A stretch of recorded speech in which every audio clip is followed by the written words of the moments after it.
මං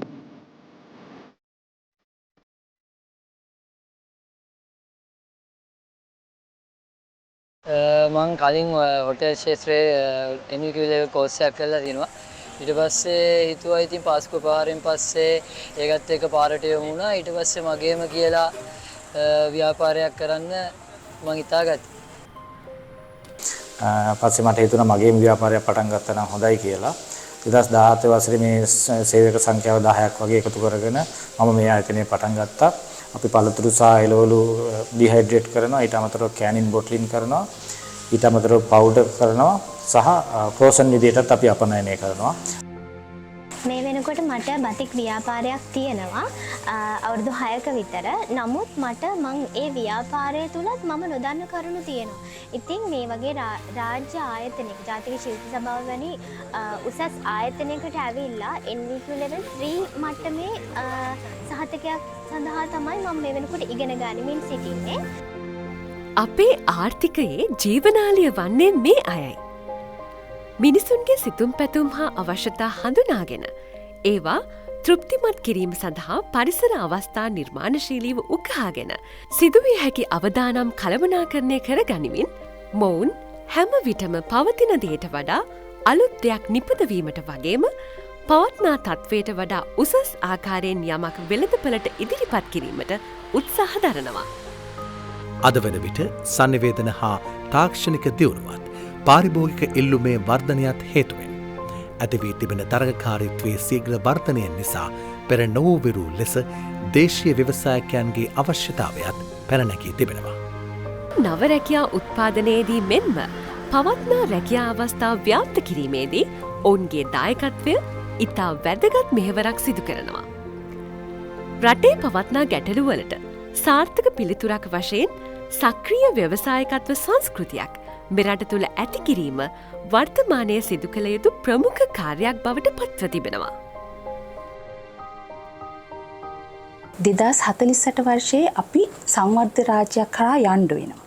ඒ යනකොට අනිවාර්යෙන් එවකට ඉන්න අපේ තරුණ ප්‍රජාවට දැනුමත් ඒත් එක්කම වෘත්තීය නිපුණතාවයනොත් ඔබට ගියපු විශේෂ ගති ලක්ෂණ රාශියක් තියෙන්න ඕනේ. උදාහරණයක් විදිහට ඔවුන් සතුව එවකට පවතින සමාජ අභියෝග වලට මුහුණ දීමේ හැකියාව, ඒත් එක්කම කාලකලමනාකරණ හැකියාව, ඒ වගේම ඔවුන්ට තියෙනවා සමාජීය වශයෙන් වගකීමක් සහ විශේෂයෙන් විනයක්. ඔය කියන කරුණු ඒකරාශී කරගත්තොත් අපිට පුළුවන් වෙනවා ගෝලීය ආර්ථික වශයෙන් තියෙන ගැටලු වලට සාර්ථකව මුහුණ දීලා හොඳ ශ්‍රම බලකායක් විදිහට රට සංවර්ධනය කරා ගෙනියන්න. සන්නිවේදන හා තොරතුරු තාක්ෂණයේ දියුණුවත් සමග විවිධ ක්ෂේත්‍රවල ව්‍යවසායකත්ව අවස්ථා වර්ධනය වෙමින් පවතින බවක් පෙන්නුම් කර තිබෙනවා. බොහෝ ව්‍යවසායකයන් විසින් විවිධ වූ සමාජ මාධ්‍ය ජාලා හරහා තම නිෂ්පාදන දේශීය වෙළඳපළට ප්‍රවිෂ්ඨ කරවීමට අවස්ථා උදා කරගෙන තිබෙනවා. බහන්ට බෙදාහරණ පෞද්ගලික සේවා හේතුවෙන් බෙදාහැරීම් සම්බන්ධ ගැටලු බොහොමයක් අවම වී තිබෙනවා.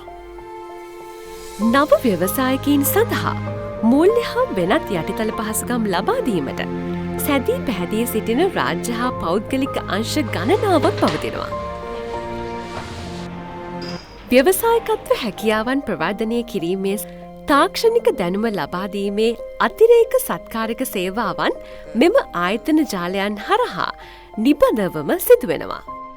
මිනිස් බලහා රැකිරක්ෂා දෙපාර්තමේන්තුව මේ සඳහා ඍජුවම කටයුතු කරන ආයතනයක්. එය රටේ සංවර්ධනය සඳහා ව්‍යවසායකයෙකු ලෙස සාර්ථකව නැගී සිටීමට නිසි මඟ පෙන්වීමක් සහ වෘත්තීය උපදේශනයන් ලබා දෙන ප්‍රමුඛ ආයතනයක්. නව ව්‍යවසායකයන්ට මෙන්ම දැනට යම් ව්‍යවසායකත්වයක නිරත පිරිස් සඳහාද එම වගකීම ඔවුන් නිසියාකාරව ඉටු කරමින් සිටිනවා. විශාල පිරිසක් ඉන්නවා තරුණ තරුණියෝ තමන්ගේ ව්‍යාපාරයක් ආරම්භ කිරීමට කැමැත්ත දක්වන සහ හැකියාව තියෙනවා.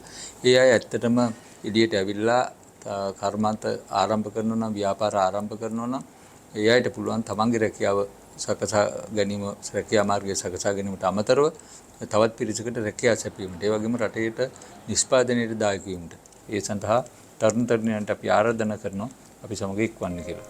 අපේ පවුලෙන් එන පොල් වගාවක් තියෙනවා. අපි අවුරුදු එකහමාරක දෙක රිසර්ච් එකක් කරලා අපි බැලුවා කොහොමද මේ පොල් වගාව නිකම්ම පොල් විකුණන්නේ නැතුව වැලි වැඩඩ් ප්‍රොඩක්ට් එකක් බවට හරවන්නේ කියලා. ඉතින් ඒ ප්‍රතිඵලයක් ලෙස අපි පටන් ගත්තා 100% ට්‍රාන්ස්පරන්සි තියෙන පොල් තෙල් නිෂ්පාදනාගාරයක්.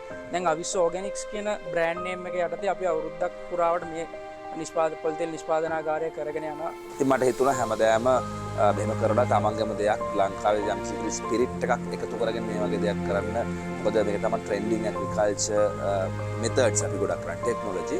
ඉතින් එහෙම හිතලා 2020 වගේ මොඩර්න් ඇග්‍රි කියලා කම්පැනි එකක් පටන් ගත්තා. අද වෙනකොට මොකද සේවක 45ක් විතර අපේ ඉන්නවා. අපේ රිසර්ච් ස්ටේෂන් තියෙනවා, ෆාමර් ට්‍රේනින්, ඊපස්සේ හයිටෙක් ඇග්‍රිකල්චර් කියවම හයිඩ්‍රොෆොනික්ස්, ඊට පස්සේ drip irrigation, greenhouses, climate control systems වගේ පරාසයක අපි අද වෙනකොට වැඩ කරනවා.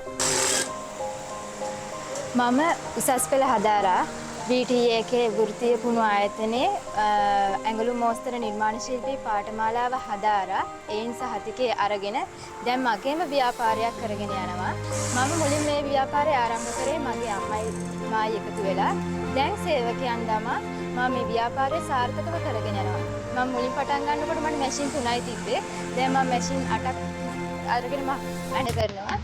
ඔවුන්ගේ හඬ තව තවත් තරුණ ප්‍රජාව ව්‍යවසායක ක්ෂේත්‍රයන්ට කැඳවන සුළු ප්‍රතිරාවයක් පිහිරි.